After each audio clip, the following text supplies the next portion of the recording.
I was born at the turn of the century. Most people with a troubled past like mine don't make it to freedom by the time they're 20. Less still have access to over $1 million in funding their dreams. I had the luxury of both. That wasn't the only thing that made me special.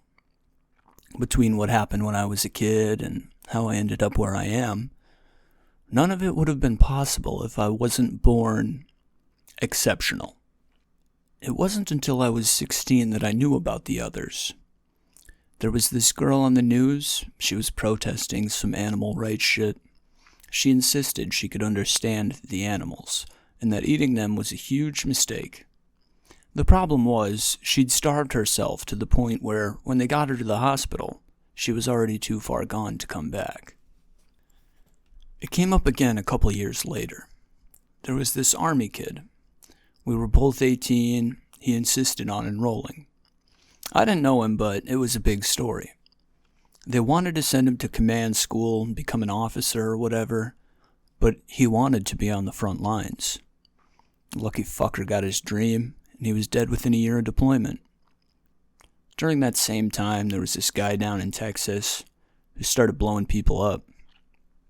It was a huge event on the news, and it got a lot of coverage for months, really, but ultimately the guy was justified based on some of the laws down there. A drunk guy pulled a gun on the kid. Kid was crazy enough, living with the ability to turn people into bombs. He started blasting. Other people went bonkers. He started popping anyone who drew a gun. He took a couple of shots on the way down, but he painted the walls with like a dozen people. Outside of that, there have been a few announcements that weren't as tantalizing. Something about new construction and working in a hospital. Nothing that ever seemed worth paying attention to. Nothing helpful to me. Until one day I got an unexpected visitor. I hoped he would change my life. My home isn't what most would imagine is nice. For my neighborhood, nowhere was nice.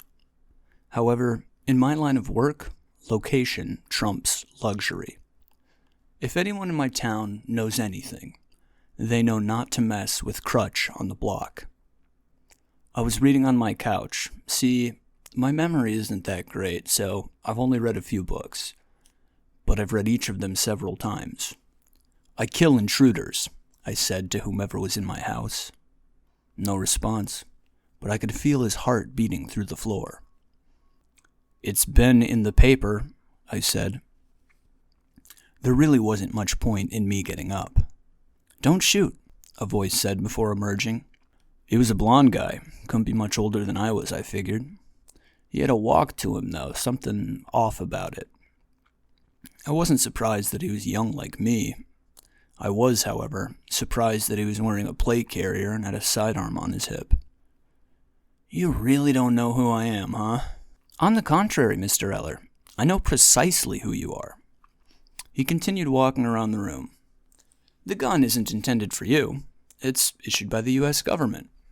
I told the last Fed, if he wants smoke, I won't stop till the whole city's on fire. You are not the only one, Mr. Eller, he said. The words already started leaving my mouth when I realized he was floating in the air in the middle of my living room. Stop calling me Eller. Oh, I said. Anything else I wanted to spit out was put on pause, as this was the first time I saw one in person. I immediately wondered if he made the same jump I made 12 years ago, and his just worked out differently. Special Agent James Whitaker, I'd like to talk to you about an opportunity. I'll make you a deal, Fed. You take me as high as you can go, then let me fall back down, and I'll hear your offer. That's insane, he said. Then clearly you don't know me. Leave. 6 of us are gone already. He paused. If you change your mind. And with that, he dropped a card on my coffee table and walked back out the door. I turned the next page. I was ashamed I hadn't thought of the plan earlier. I'd liken it to shock that someone had the balls to stroll into my house, but In earnest, I just wasn't in the right environment. The next day I was still reading the same book. This time, though, I was on my porch. "I didn't expect a change of heart so soon," he said. "You've made it abundantly clear that you don't get me, flyboy." "Well, let's go inside and we can clear everything up," he said. "Actually, I was thinking we could take a spin." Before he had the idea that I was up to something, I already had his arm in my grasp. He grimaced. "Take us up," I said. He wrapped an arm around me and took off into the sky. In seconds we were above the trees. "What the hell is wrong with you?" he exclaimed. "I'm not going to drop you out of the sky to your death." "If you don't, I'll kill you up here." "You have a gift, Ashton. You're throwing it away selling dope to kids." "Higher," I said. And he took us higher, into the thin-feeling air, the low pressure. The wind swept endlessly around us. I would have made an extraordinary last sight before I fall to my death. I let him go, but he was still holding me. "Hey, I save people. You could too, okay? Let me go, or I will crush your fucking skull in my hands," I said, bringing my palm to his forehead. And so he did. I plummeted into the dirt, unbroken, and he quickly followed behind me. "So what, it was a matter of trust?" he asked. "No, I just needed to know." "Wow, he seemed to be well past his training now. You said 6 are dead already. I know about the vegan girl and the army kid. I have 3 others on my team, and 3 more work for the government," he said. "You have the terrorist guy?" "No," he said. Matthew Scadsglen was deemed unrecruitable. "Still, there you were in my living room," I said. "I think most people would agree that selling drugs is a little less irredeemable than murdering people in the streets," he said. "So you guys still never solved how I got started, huh?" It took a few phone calls to get the passports in order. I probably spent $1 equaled every digit I had to dial with. With cash to spare, I packed a backpack and duffel bag and walked across the street. Jones's house didn't say much from the outside, but the inside was marble countertops and hardwood floors. Paint chipped off as I knocked on the door. Marcus answered quickly with his keys in his hand. "Take this," I handed him the duffel bag. He dropped it inside and followed me to his car. "Where to?" he asked. "Airport," I said. "Time to chase my dreams." I landed in Ohio and stayed at a hotel overnight. I stopped by a shop before I headed out on the hunt. Finding this guy was easy given his past. I didn't end up needing to visit him at home. I found him sitting alone at a park. It was a playground more than anything, but the place was barren. "Hey," I said. "Blow me up." He squinted. It made sense that not all of us could be smart, too. "Get a life, loser," he yelled. "Hey, blow me up." I spoke slowly for him. "What are you, one of their kids or something?" He didn't seem worried yet. "I'm the guy who's going to kill you in the next minute," I goaded. He took his time thinking of a response, but his face was hard at work, concentrating on something. It was hard for me to stay calm at that moment. I was excited again, and excitement was such a powerful feeling. His face finally relieved when I looked back at him. "I can't?" He looked scared now. "Try again," I said. This only moved to confuse him further. 30 seconds. I continued to speak slowly. His face was bright red at this point. It was everything he could muster to split me into particles, and he just couldn't muster it. I didn't try to hide my disappointment. He let out a harsh breath. I could tell he wanted to say something again. I waited for his eyes to drop before I drew my pistol. I raised it quickly, counting every shot as I smashed the trigger. You'd think he would have blown up the gun, but instead he took 15 rounds from his belly button to his brain. I saved the last one for under my own chin. My ears only rang for a few seconds, and I could smell the blood as I walked up to him crumpled on the street. I dropped the gun and started back to the hotel. Slowly. I didn't try to hide my disappointment. The next flight was international. It was quiet, and it made me wish I could sleep for more than a few hours a day. I was glad nobody bothered me, aside from the attendants, but I was more happy that the flight made it. I was always afraid of airplanes when I was young. I'd see them in the sky and think about them falling. Now I wonder if it would even hurt.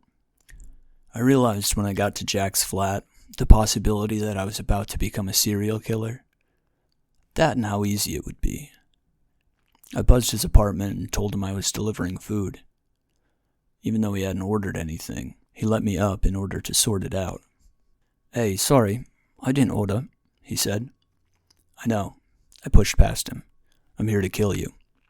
He laughed. It was a charming laugh, light and honest. "Please," he cleared his throat. "Tell me why you chose to be the 7th person to say something so cliché to me." "It was a long ride," I grumbled. "The flat was the type of place I would have liked to live in. It made my lot in Trenton look like a rat's nest. To be fair, I was one of the few without rats." "So, are you the monologue type?" he asked. "None before have tried to kill me right away." It was then that he became less charming. "You like to ask questions?" I said. Just as he started speaking, I cut him off. "Do you like to ask questions and then keep speaking before a response is given?" He didn't laugh this time, but a grin did split his face. "On with it," he said, taking a seat on the couch. "You're one of them," I said. He looked across his coffee table before returning his attention to me. "That can't be it." He looked insulted. I shrugged. "So what? You've got a gun and you want to shoot me because I'm some kind of freak to you?" he asked. "No gun. I flew here, Jack." I smiled. "We're in London, and I'm a freak too." His face spoke without a mask. He wanted to know more. He wanted to know everything. For all I could guess, he wanted me to sit down. "Don't tell me the flying one sent you here." His demeanor changed quickly. "There's nothing to figure out," I said, gesturing him to stand. "I should like to hear you out before you attack me. If I'm forced to defend myself, I could lose access to that information." He kept a grim tone. "Just hit me with everything. Give me your best shot. I'll tell you the rest after," I said. I started towards him, and he leapt at that, springing behind the couch. "Stop me," I said. Then his hand thrust out in front of him like he was pushing against an invisible wall. His arms were shaking, and his eyes were locked to mine. "You have to stop me, Jack," I said, closing in. His other hand twisted at his side, and the couch flew into me, crashing over the top and tumbling behind. I took another step. Now he was up against the wall, both hands pushing against my unstoppable approach. He fell limp at my feet as I reached him. I crouched down beside him, the shock on his face ringing out from his eyes. "Nothing has been able to kill me, Jack." I plopped down onto my ass. I tried jumping from a roof when I was young. 2 stories seemed like forever, but I was only 8 years old. I screamed as I flailed through the air, hitting the ground like a sack of bricks. I sighed. He just nodded, panting like a dog in the sun. I killed my dad the next year. Things got a lot better after that. He asked for a monologue, after all. A few years later, my mom got cancer. I stopped going to school for a while, until she started to get better. Then she died 4 years ago. I tried heroin the next day, not for coping. I blasted myself with it. Should have died 9 times over. We shared a beat there, where I wasn't whinging about my life and he wasn't begging for his. I didn't have to kill him. He was at my mercy. "Please, don't kill me." He spent his last words foolishly. I hated California. I hate what it stands for. I hate what it breeds. Maybe it would be different if I was a movie guy. I could never really place it, but they always just seem dull to me. Maybe it's part of the cost of being indestructible. It's hard to get excited about anything. I walked for an hour to find the right beach. When I finally did, I saw him surfing in the water. I thought about yelling something out, but I wanted to get the people away so that he could go all out, so he wouldn't be afraid. I fired 3 rounds into the sky. Everyone started shouting and sprinting away. Meanwhile, Waterboy slid to the shoreline. "Oh, I heard about you," he shouted. I waited for the chaos to rabble out, and his patience tore. "The police will be here in no time. Just put the gun down and surrender." I dropped the magazine to my feet, pulled the slide back, nabbed the round from the air. I threw the gun so far down the beach it would be in the water. Then I flicked a bullet at Waterboy. He slid out of the way pretty effortlessly across the tide. When he stopped, I was already walking into the water. "Just surrender!" He spoke with every inch of his chest. "Fight me." I spoke with only the littlest. I jumped across the water, but missed him by a foot. His agility was a little too much, but I really hadn't started trying. I just wanted him to feel comfortable. He took the fight without resistance, pushing into me with crashing waves, crashing me farther out to sea. It only took a few moments before I was already sinking to the bottom. But he softened, though. He softened, and I turned myself around and leapt back from the ocean floor. By the time he realized, I was almost on top of him. The moment I thought I would grab him, I was pushed all the way back down. I let out the last bit of my breath, watching for him to come closer below the water. I waited and waited. I could feel my chest start to tickle. I closed my eyes, hoping with all of my strength for the water to take me away. It didn't. By the time I came back to mind, I couldn't remember if I had tried to breathe or not. My eyes were still closed, still hoping that I was fading out. Then I felt the water turn against my ribs. I thought only of holding my breath still until I felt the warmth right before me. I snatched my right hand first, clasping tensely around his forearm at the wrist. He writhed against me before I caught his leg with my left, my eyes now wide open. I felt the bones crushing as soon as I gripped onto him. I screamed into the muffling water and pulled deeply back into my chest, still clasping his limbs with half my might. We both hoped the water would drown me. We both found disappointment at the ocean floor. I held him for nearly a minute. Then we floated idly in the water. He stopped struggling, but I kept chugging water into my lungs to no consequence. He'd given up entirely with that. I snatched his throat with my hand and viced so hard his head sank to the floor. I never cared to gamble. Moving drugs was a sure thing for me. Whether I was robbing someone or someone was foolish enough to rob me, the odds have always been in my favor. I arrived in Vegas in the middle of the day. The wicked players of the nightlife would only just be starting to unbury themselves from yesterday's decisions. I found my target playing slots at the very casino he performs at. I was standing within an inch of him before he realized I was there. But he must have jumped a foot from the stool he was on to the point where he landed on his feet. His face was scrambled with confusion, like he was searching his folders for a file that doesn't exist. "You. Kill me," I said. "Chill," he said. "What's your deal, man?" "You're the strongest man alive," I said. "Kill me, strong man." "I'm not gonna fight you, kid. Go home." "I'm literally the same age as you," I said. He knew the implication immediately. The thing about strong folk is that they're also fast. He cracked a swift punch to my chest off the jump. I didn't move an inch. "Fuck!" he exclaimed, grasping one hand in the other. "I didn't say fight me, big boy. I said kill me." He obliged, wrapping both his hands around my neck, clenching to his superhuman heart's extent. Even the veins in his face were straining. "Damn it all," I said, still enveloped by his fingers. I grabbed his elbows and leaned forward, tearing as much of his neck out as I could in one bite. He screamed unintelligibly before I bashed his heart in. If I hadn't known what kind of freak I was after, I would have had a lot more questions when I found him living in the middle of the woods in Texas.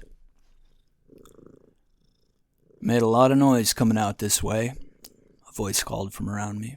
"I'm here to find out how big the dog in you really is," I said. "I got no problems with you, skinhead," he said, walking out from behind a tree. Either you're gonna kill me, or you're gonna die, I said. You ain't from these parts. The hell you know me for? He asked. Bring out the wolf. Oh, you ain't been subtle about that. What the hell for, fella? He asked again. I'm like you, I said. Bullshit, he spat. I'm an other. You were born in the new year? Oh, hell nah, you're one of them agents. He soured at that. I took off my shirt, hoping to egg him on. And it did. He must have stood over 8 feet from toes to ears, the fiercest creature I'd seen in my lifetime. It wasn't entirely a wolf, either. He's like some kind of predatory hybrid. I took the claws first. They were long and with razor curves like a big cat. They slid across my skin like the wind. I front-kicked him in the ribs as he crossed, flinging him away. Instinct took me when he lunged for my neck, and I threw my arms up to intercept his teeth. I didn't mean to, but they didn't have the edge to tear me open either. My punch cracked him square to the side of his skull, while he held my other arm in his jaws. At this point, it was pretty obvious where this was going. Weakness, the beast exhaled. I paused to consider his meaning, but he sprung out of my sight and swept from behind me, pinning me to the ground with his feet. In the moment of impact, he had time to wrap my head in his maw. But instead, he threw me around relentlessly, dancing from 2 legs to 4, swinging me over and over. After that, he seemed to go completely feral. With my head still stuck in his mouth, he thrashed me around violently, surely intent to snap my neck. He dropped me to the ground and trampled around from wall to wall before I stood back up and started to applaud. You really tried, I said. Are you ready to die? He lunged again, this time directly at me. He met the wall after I intercepted him with 1 punch. He struggled for a moment to get back to his 4 legs. I didn't expect him to roar at me, but he did. He bounced again from wall to wall, sending them crumbling across the room. When he finally tried again, I flipped him from the air and bashed his head into the dirt. Bastard still wasn't dead. He shriveled back into his human form, little blue eyes staring at me from his back on the floor. Fuck you. He spoke the moment he felt the air in his lungs. I walked over to him. They will come for you. When I wiped the rest of us out. His eyes told me it would fight them too. I'm done here. The hospital in Minnesota was big, but it felt like any hospital I've ever been to before. Cold air passing through cold decor, staffed by cold people. I made my way to the X-ray ring before people started making a scene. Sir, she was repeating herself, is there something I can help you find? Bianca Nelson, I said, now surrounded by 4 of the hospital staff. Is there an emergency? She walked up to the crowd. This guy? One of them tried. I need you to look inside me, I said. She looked me up and down. Okay, nothing abnormal, but this is a hospital, sir. Please leave. Make me, I said with a grin. The men and women grabbed me, and they all pulled as hard as they could. It must have looked very funny from her perspective, the 4 of them all grabbing onto me, flailing into the ground over each other. It's just sad that they couldn't move me. It's not just that they couldn't move me. It's that I didn't move at all. I stood perfectly still grinning at Bianca. Blast me, I said. Use it. To say she looked disgusted would be an understatement. Still, I've done things to people which made them look much worsely. You need to leave, she was pointing down the hall. So you're not a killer like your brother, I said. What did you? She was furious. I stepped through the people who had given up restraining me. Though Bianca seemed fearless. I needed that.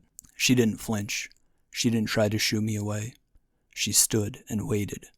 I reached out to her slowly, assuming her to try and slap me away. She didn't. I wrapped my fingers around slowly. Did you hurt him?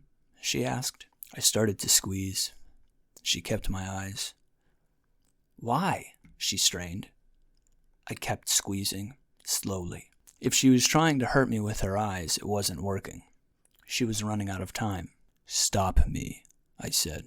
Then I stopped squeezing and waited. She would have been spinning now. I didn't want to tap her out of her power at the brink of certain death if it wasn't enough to push her limits. It seemed that this story would have the same conclusion once again. I let go. She gasped on the floor as the others rushed past me. I was busy walking away when I heard her scream, "Don't kill Benjamin!" When you have the resources I have, you can find out a lot about people. You can find out the type of things that people pretend they don't know about. Some of the others I've killed so far might not have been complete assholes. However, we certainly make up a wide portion of the brood. While the X-ray girl might not have been able to do anything destructive with her ability, her brother was like something out of a comic book. While Boomer had his public incident down in Texas, Ben Nelson had been killing people throughout his entire life. It's not like I needed a reason to kill him. I would have killed him without knowing any of what I know. Most of all, I was just hoping he could add me to his list. If he was home, I knew he would answer the door. "Can I help you?" he said. "I met your sister," I told him. "Who the fuck are you?" His eyes were already growing. "She told me not to kill you. She said you can change," I told him. "I will fucking send you, man." He was staring now, yellow eyes aimed right into mine. "Bianca," I said. He let it fly without a moment's hesitation. It took my entire concentration to simply keep my eyes open at first, but I felt nothing. I took a deep breath, taking the laser straight down my throat. I can't imagine what a sight it must have been when he finally ran out of juice. I pushed my breath out and launched the laser straight back through his face. It was the second most surprising thing to have happened to me at this point in life. If you've never been to Ohio, let me spare you the trouble. It's a shithole. The whole place is filled with nitwits who go around sucker punching each other and raping women. I'm not being facetious. The vast majority of the state is under government surveillance. It felt like home. People have a bad habit of answering the door. You'd think in a litter box like Ohio people would have a touch more sense. But then again, this wasn't an ordinary person. I chose to knock politely rather than remove the door entirely. John answered the door, rubbing his face. It was the third round of knocking. "Can I help you?" he asked with a frown. "I'm here to bury you," I said, holding up one of his flyers. "Funny." He seemed to think I was joking. "See, I already killed Waterboy, and drowning won't kill me." He recoiled at that, but I continued. "Strongman couldn't break me, and the telekinetic couldn't push me back. The boomer couldn't blow me up either. So, if you think you can kill me, this is your one opportunity." He took longer than I would have expected to act, considering how simple his reaction was. He tried to suck me into the ground, but I had already jumped behind him. He used the earth to pull away, but I had grabbed just enough of his arm to pull the flesh from it. This time he tried to fling rocks at me until I hit the ground. When he summoned a cage of 4 stones around me, I pushed against them, but I couldn't budge myself. I had to wrap my arms around one of them to snap myself free. He hit me with 3 rocks before I got back to him again. This time, I grabbed him clean across the chest. I could feel the skin between my fingers. I hit him until his head gave way and there was nothing more to hit. Can you be disappointed when something goes exactly as you expected it to? I foresaw this fight being long, drawn out, and boring. So I took a few precautions beforehand in hopes of ensuring some level of finality. "Ice guy," I nodded to him. "You are?" he asked. "I want you to freeze me," I said, evading his question. "All right, bud, I think you've had a good enough time tonight." He made eyes at the men surrounding him. "Listen, I'm at the end of my rope here. If you can't freeze me, there's only 3 more on the list," I said. "No, you listen. You have 5 seconds to get the hell out of here before we throw you out." As he spoke, all of his boys stood up. "Just freeze me." I was hoping the slow talk would work again here. The thing about hope is that it exists for fools. The men charged me first, nearly one by one. I relinquished myself to merely headbutting each of them away, until Ice Guy was the only one left. For fuck's sake, do I have to say it 3 fucking times? I know I sounded annoyed. He clenched both of his fists and took long, deep breaths. He stared at me, 6 different men's blood painting my forehead while I waited for the cold to take me. He pushed until he ran out of breath. His concentration broke, and I felt no different. Damn, I said, reaching my left hand for the pistol behind my back. He blocked the first 2 shots with a spire of ice, disappearing behind the wall of them. His men had run by now, leaving just us to fight it out. I could make out some faint movement. I followed the gun until I saw him. I fired twice more, but the bullets clattered into a sheet of ice. I was shooting at a reflection. I started shooting the ice until I ran out of shots to fire. That's when he struck again. He thought he could damage me with his little spikes, but I had been holding a spike of my own this whole time. My knife soared past the icicles before they crashed against me, like water over a stone. The knife spun once before the blade slid violently through his eye. His scream was low. Most scream to the heavens when they're in deep pain. For some reason, he screamed to the hells. "You son of motherfuck." Then he face-planted on the ground. Thankfully for him, my preparations paid off. "I did this for you," I said. "You piece of shit, you really shouldn't have." "Really?" he replied. "I want you to light me up," I said. "Full blast." "Right." He took a hard look at me. "And if I don't?" "If you can't," I corrected him, "I'm going to kill you and take your clothes." "You need help. Let's get you to someone who can find it for you," he said. I couldn't tell if he was really such a Boy Scout, or if he was just a sarcastic twat. "Please?" I got on my knees. "Seriously, what's wrong, man? Talk to me." "Fine." I took the head-on approach. He blocked my strike, but it shattered his arm in the process. "Unreal," he winced. With a scream, he spouted a torrent of fire directly at me.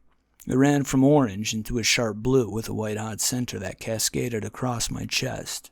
That was it. There's only one left after I kill him. The firestorm ceased, and I leapt once to grab him by his face, then again to crush it against the tree. It's time to pay a visit to the agency. I opened my eyes to a murky darkness, spreading as far as was visible. "What the hell?" I asked the void. "You have done too much damage, Ashton Eller," a voice called back. "Did I finally die?" I asked. "You shall spend oblivion in suffering," another voice called. "There's no way hell exists. I already lived there," I said in disbelief. "Silence!" Yet another unknown voice. So I obliged, waiting for an answer to my lifelong question. "How many have you killed?" The ceaseless expanse of disembodied voices called. 8 in the last month. Probably 20 or so before that. You seek your own destruction, yet you spread it all around you. What's the purpose of all this? I said, now wondering if I was simply caught in a dream. You killed your father. Suddenly I was in my childhood home, my mom and dad on either side of me, and I was a small kid again. They were shouting, louder and louder, until he grabbed her hair. I shoved the television remote in his mouth, and he let go. Then I just started hitting him. I didn't know how to throw a proper punch for shit. I was just running on adrenaline, anger, and unbreakable bones. I watched my little fists hit him relentlessly, his face caving in further with each hit, until he was just goo. My mother was screaming even louder than I was, but eventually all I was doing was screaming. Suddenly everything reset. I could see my little body between my parents again. Just as the argument was about to surge, I looked down. I was a little kid still, and I watched it happen again, heard my mother screaming louder each time, and every time it stopped, it started back again and again. Do you think I feel bad for this? I asked. This was the best thing I've ever done in my life. Silence! Killing your father caused your mother to change jobs. She was still young, but she was never sick until after he died. You caused your mother's death, Ashton? I wanted to believe these were just mind games. However, this one did have a sting to it. Instantly, I was in the hospital room, much taller now, sitting in the chair beside my mother's bed. She was asleep, and I was just watching her while she rested. She coughed, and we were back at the supermarket the day she went in. She was coughing up a fit. I watched her fall to the ground. I watched myself fumble to dial 911 while she hacked away on the floor, and I was powerless. That was the game. They want to strip me of my power. You don't understand, I said. Fool! It is you who fails to understand. The voice echoed through the grocery store. We flashed to the funeral then. I saw my mother in the casket at the front of the room. I saw myself draped in grief, sitting in the black. I didn't cry at all that day. I didn't think that I could have. You don't understand the extent to which I hate myself already. I stood up and dashed towards me. He was limp as I lifted him from the chair. I smacked him hard enough to crash into the wall, but not enough to break it. I watched him stand up, unhindered by the attack. Immediately made my way to the door, kicked it open. It was like a tornado of darkness swirling, and I jumped into it. You cannot escape this, the voice screamed. I was free-falling, and the words felt too true for my liking. I tried to force my way around, but I was held in a tunnel of some sort, so I stretched my limbs out and pushed against the force that held me suspended. Enough, the voice cried. I flopped onto the ground and looked up. Surrounding me were all the people I've ever killed. Corpses, no longer people. My father's headless and caved-in body stood next to my pale and sunken mother. The dragon stood headless too, along with Telekinesis and Waterboy, Laserface. Strongman was there, all disfigured from the neck to the belly. And Ice Guy stood with his missing eye, Boomer full of holes alongside Jack, whose heart I poetically removed. Surrounding them, a dozen gangbangers who I rolled over when I was starting my industry. I shot most of them. They shot back, but that's an old story with a familiar ending. Then there was Milo. I had truly forgotten about Milo. He seemed like a good kid, and he would network for me regularly. Turns out he had a problem with snorting cocaine and hitting girls, so I killed him for disrespecting my business. This doesn't make me feel guilty, I said. No response. They all shifted towards me. I started with the gangbangers. They squished like spaghetti in my hands. Milo just the same. I tore the arms off my dad before wondering what happened to the other bloke I've done that to. In that time, Laserface started blasting me, so I rushed him in, used the arms to deal with the rest. I tore them all down before tearing his head off. All of them except one. You're not her, I said. I hate to admit when I've been gotten. Not because it's hard to admit, because I hate being gotten. Enough! The voice screamed again. Enough! I shouted back, springing forward and launching my mother's corpse into the air by the head. She flew out of sight. I waited for a response. The corpse splattered back to the ground. Still I waited. Still no response. Then I saw someone standing amidst the pile of corpses. It was me. Another walked up next to him, the little 9-year-old with hate in his heart. I fought them for what felt like hours. It got to the point where I used the little one to hit the big one. But to no surprise, neither of them would break. I threw the boy as far as I could. I might keep him for a bit with his short legs. I look at my teen self with one last idea in mind. And if it worked, I would need it to work twice. We closed in and locked up, wriggling and pushing against each other until I got my hands in his mouth.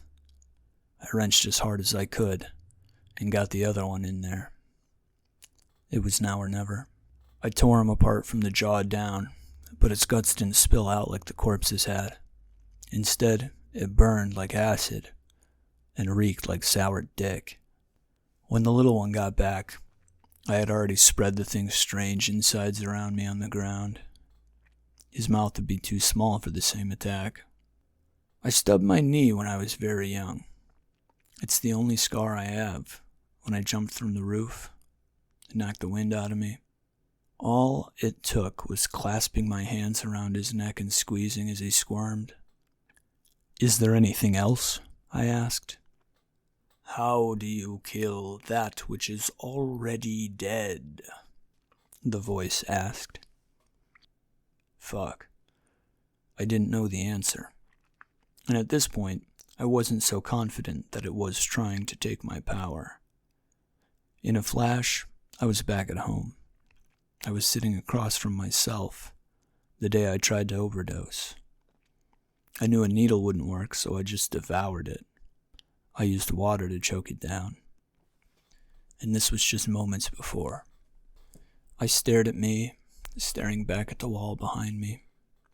He dipped his head and thought about his mother, how she was the last thing he had to live for. Before I was a certified killer, before the rampage I was on started, this was where the race toward death began. His head popped back up, and he picked up the knife. "It's not gonna work," I said. He looked up at me. I remember that moment from where he's sitting. I remember that thought. What the fuck? So I got up and walked out the door. On the other side, I was in the bright glow of Bianca's office again. She was sitting across from me, scribbling on a yellow pad.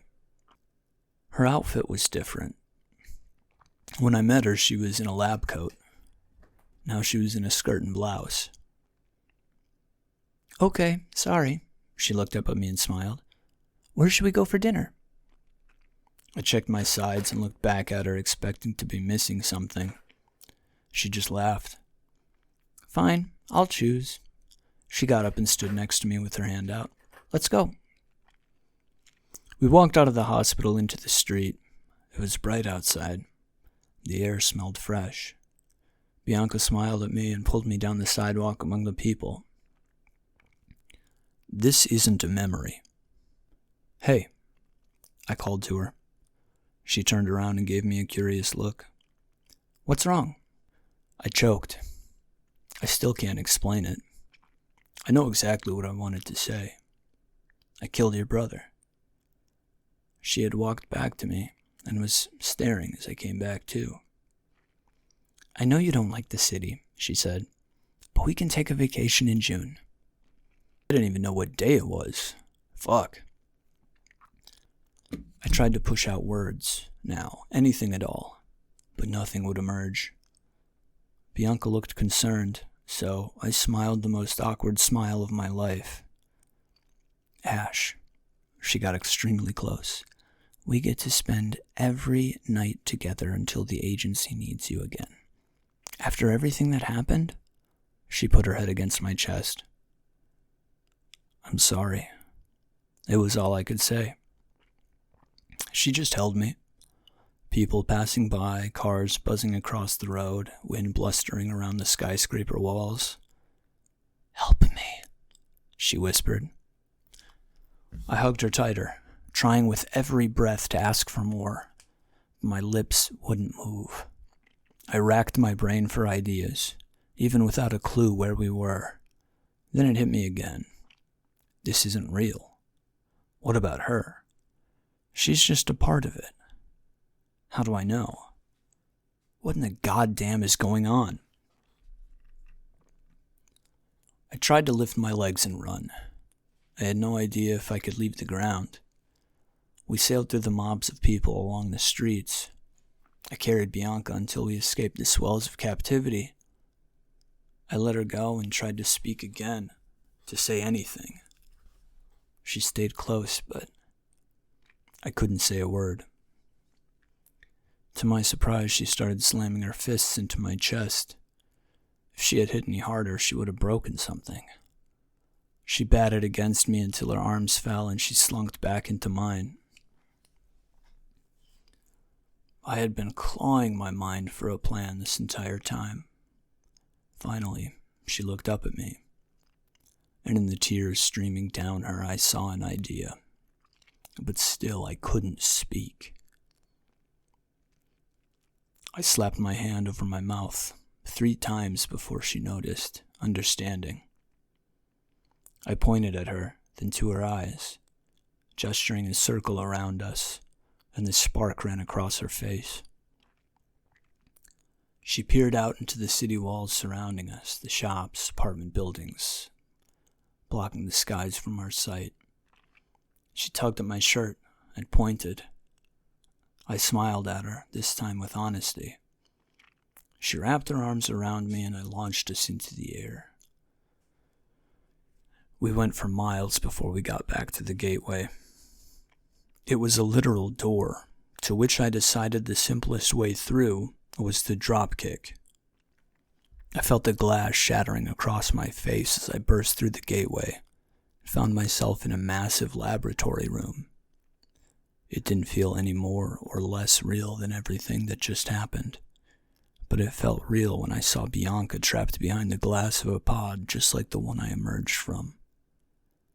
On the other side of the room, there was a massive layout of pipes and hoses, all of which connected to an incredible tank in the center. The tank was gorgeous, the shining silver of steel wrapping around the cylinder, and inside it, however, there was some kind of deformed mass. As a siren started blaring and the lights strobed, I picked up the tank I had just been trapped in and threw it into the glass face of the massive tank, but it bounced off without enough impact to even make a dent.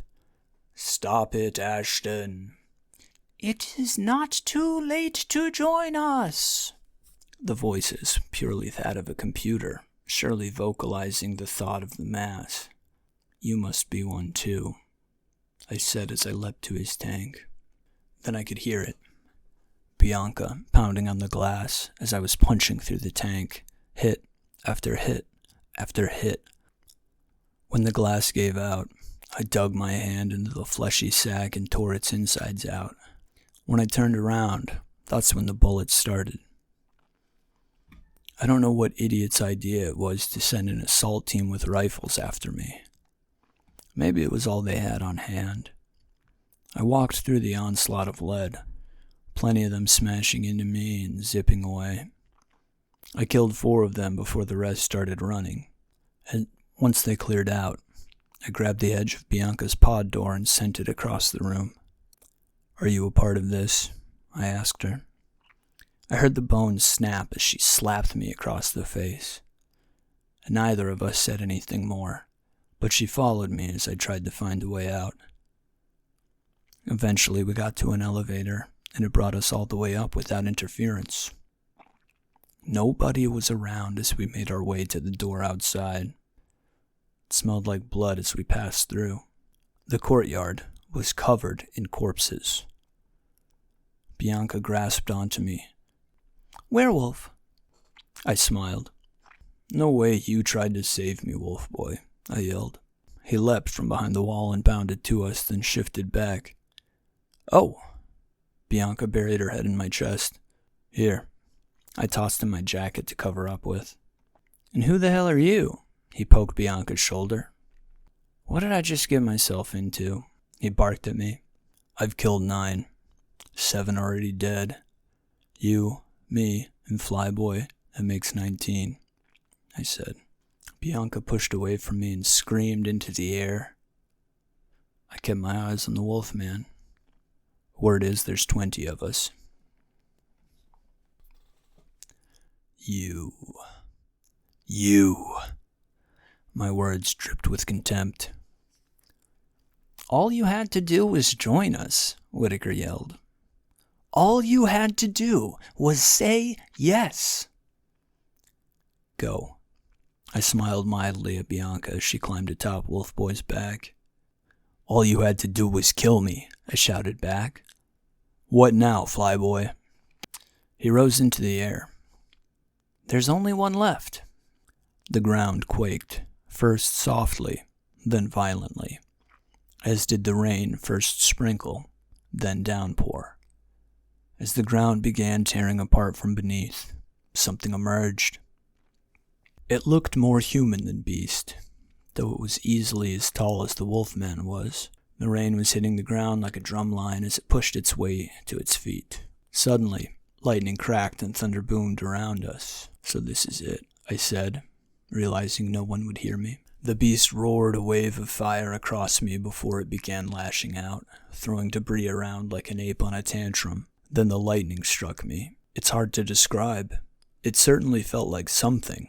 However, it was unlike anything I've ever felt before. While it didn't hurt, I could feel it moving throughout me. I didn't care for it. The rocks and corpses flung at me forced me to move around a bit, even sprawled across the ground. When I got back to my feet, I searched the dark skies for the floating silhouette of the Flyboy. "We want the same thing," I said. He glided closer. I wanted you to join us. Now, I shouted across the rainfall. It's too far gone now, he said. We've opened Pandora's box here, Ashton. Do you know much about birds? I asked, softer now. He came closer, still floating above, amidst the rain. Birds? I fired 3 shots before he fell out of the sky. The beast sent a rock at me, which sent me falling forward mid-step.